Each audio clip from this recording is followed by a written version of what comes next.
Hi అండి అందరికీ. Happy Sunday. Sunday కదా కొంచెం లేట్‌గా లేచినాము. ఈరోజైతే పూజ చేయలేదు. ఎందుకంటే డైలీ తొందరగా లేవడం అవుతుంది కాబట్టి ఈరోజు స్కిప్ చేసేసిన అనమాట. ఇంకా రేపు కార్తీక సోమవారం కాబట్టి చాలా అంటే చాలా ఏమంటారు చాలా పవిత్రమైంది కాబట్టి నేను మండే ఆనియన్స్‌ను వెల్లుల్లి తినననమాట. అది ఈరోజే అనుకున్నా. ఎందుకంటే పొరపాటున నేను ఆనియన్స్, వెల్లుల్లి తింటున్నా అనమాట మర్చిపోయి. ఇంకా ఏం చేస్తానులే అని చెప్పి మండే తినొద్దని ఫిక్స్ అయిపోయాననమాట. ఎందుకంటే చాలా పవిత్రమైంది కార్తీక మాసం. నాకు చాలా ఇష్టమైనవి నేను ఎదురు చూసేది నవరాత్రులు ఒకటి, కార్తీక మాసం ఒకటి. అందుకని చెప్పి మండే అయితే వెల్లుల్లి, ఆనియన్స్ అయితే నేను తినను ఇక. చాలామంది ఆల్మోస్ట్ ఎవ్వరూ తినరు. ఇంకా మనము స్టార్టింగే మర్చిపోయి తిన్నాం కాబట్టి దానికి మనం ఏం చేయలేం. అట్లీస్ట్ సోమవారాలన్నా మానుకుంటే మంచిది కదా. ఈ వీడియో తీసింది మా వర్షమ్మ. అందుకే గోడలు, కాళ్ళు, తలకాయలు తీసిందనమాట, చక్కగా తీయకుండా.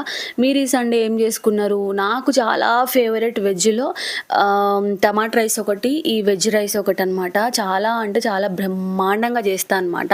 అంటే నా వరకు నేను బ్రహ్మాండంగా చేస్తా. చాలా అంటే చాలా అద్భుతంగా కుదిరింది. పిల్లలు అయితే చాలా ఇష్టంగా తిన్నారనమాట.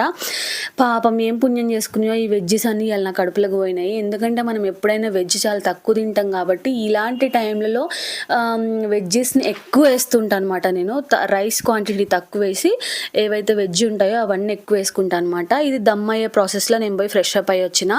చూసిరు కదా, ఆహా అద్రిపోయే వెజ్ రైస్ అయితే రెడీ అయిపోయిందనమాట.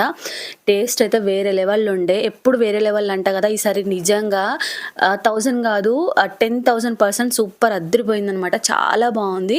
అవును, మరి రేపు కార్తీక సోమవారం కదా, ఉపవాసం ఉంటున్నారా లేదా? నేనైతే 100% ఉంటా.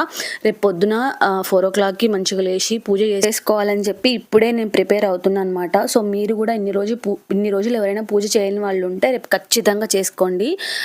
శివయ్య ఆశీస్సులు అందరికీ ఉంటాయి.